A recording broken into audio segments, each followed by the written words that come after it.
The arterial road network sustained significant damage during this most recent bushfire event. Around 400 kilometres of arterial road impacted. We closed the roads to prevent people from moving in and around the area when there is a bushfire. But after the fire event has passed and it's deemed safe, there's a significant number of hazards that then need to be worked through. The crews move in, there'll be damage to trees, to the surface and to a lot of the infrastructure that supports safe travel through that road network. We're probably about 15 k's south of Buchan, an area that's been quite heavily impacted. You can see smoke, and all of a sudden there was like flames just coming across the ridgeline. Anything in there had no chance.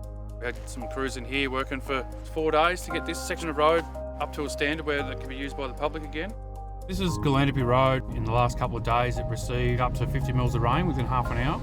After an incident like we've had, we've gone from bushfires, now we're into the inclement weather of flash flooding and landslips. So our main focus is to get the road open as quick and as safest way possible. So since the rain has been falling, because a lot of that vegetation has been burnt and that essentially holds the ground down, we have experienced some landslips through the area. We will get the community back on the road as soon as possible. We know that connecting back into community is incredibly important, and it certainly is the thing that's driving us moving forward.